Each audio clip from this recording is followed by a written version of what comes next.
Present indefinite tense के part 3 में आप सभी का स्वागत है। अगर आपने इससे पहले पार्ट 1 और पार्ट 2 नहीं देखा है तो उसे ज़रूर देखें। पार्ट 2 ऊपर की ओर आई बटन में दिया गया है।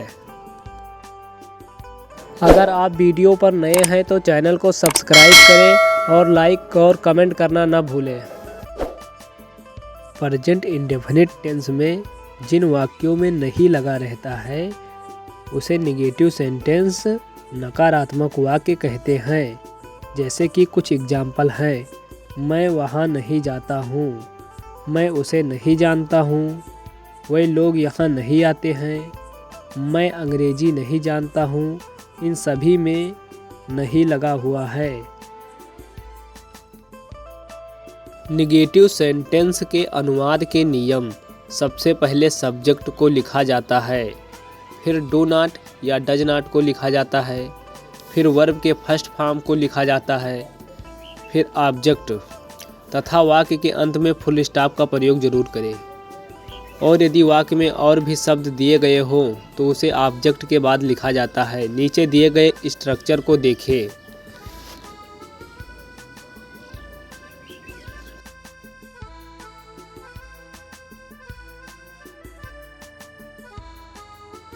नेगेटिव सेंटेंस में सिंगुलर नंबर सब्जेक्ट के साथ डज नॉट का प्रयोग किया जाता है।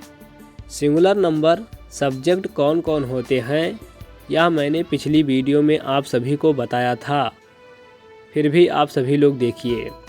ही, सी, इट, एनी नेम, किसी का नाम, इनके साथ डज नॉट का प्रयोग किया जाता है। प्लूरल नंबर सब्जेक्ट के साथ डू नॉट का प्रयोग किया जाता है। प्लूरल नंबर सब्जेक्ट कौन कौन होते हैं?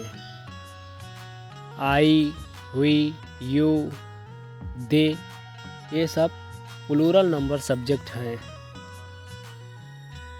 आइए हम नेगेटिव सेंटेंस के वाक्य बनाते हैं। मैं वहाँ नहीं जाता हूँ, I do not go there. I plural number subject है, इसलिए इसके साथ डू नॉट का यूज किया गया है। जाने के लिए वर्ब की फर्स्ट फॉर्म गो, वहाँ का दियर, आई डू नॉट गो दियर। मैं उसे नहीं जानता हूँ, I do not know him.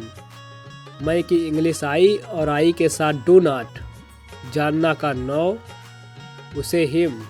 मैं अंग्रेजी नहीं जानता हूँ, मैं का इंग्लिश आई के साथ डू नॉट, जानना का नो, अंग्रेजी इंग्लिश।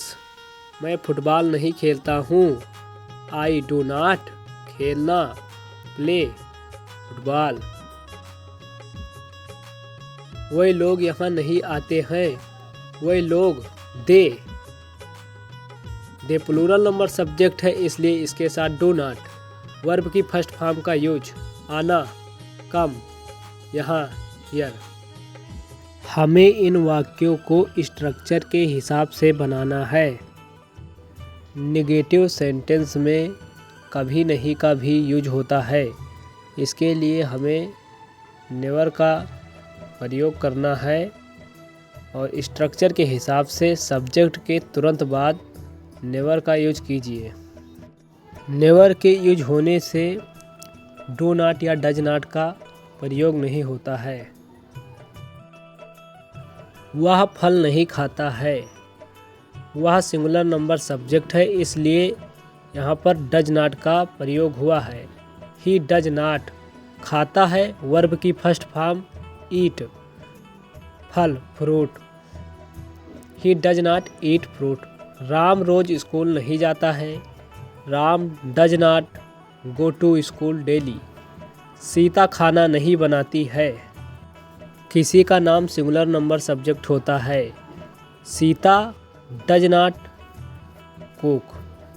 तुम स्कूल नहीं जाते हो, तुम की इंग्लिश यू, और यू प्लूरल नंबर सब्जेक्ट है, इसलिए do not go to school, you do not go to school.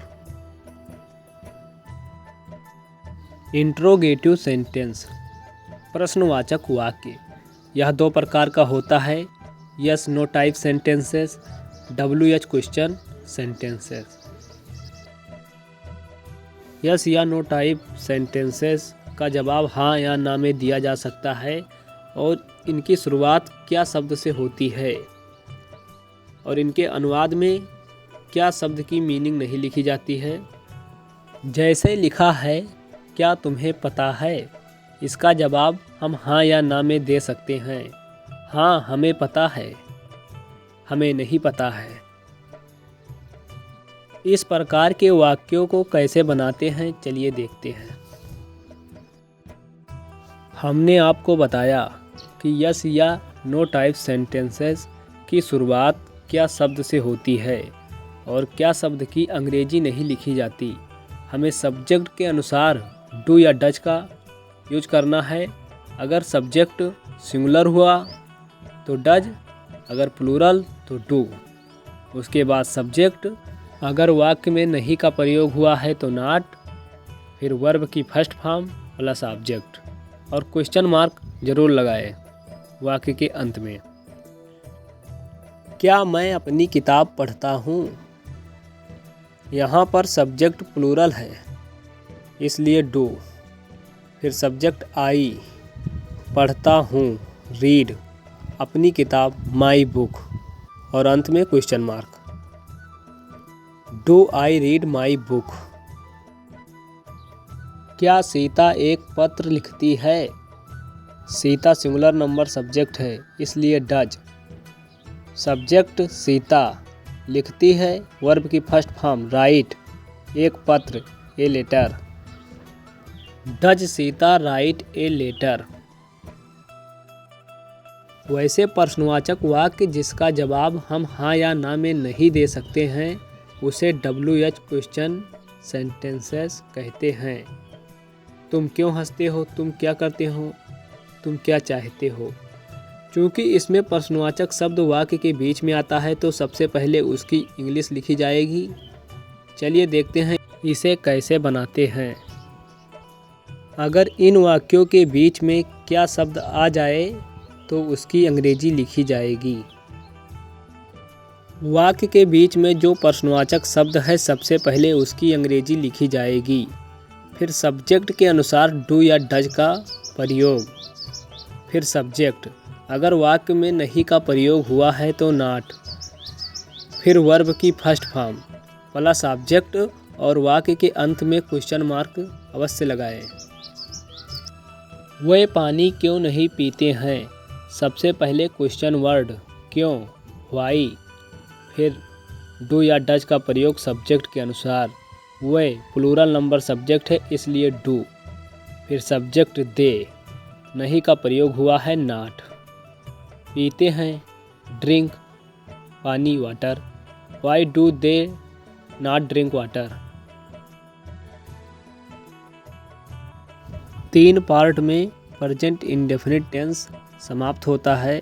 आप सभी लोग ऐसे ही अभ्यास करते रहिए और हमारे चैनल से जुड़े रहिए।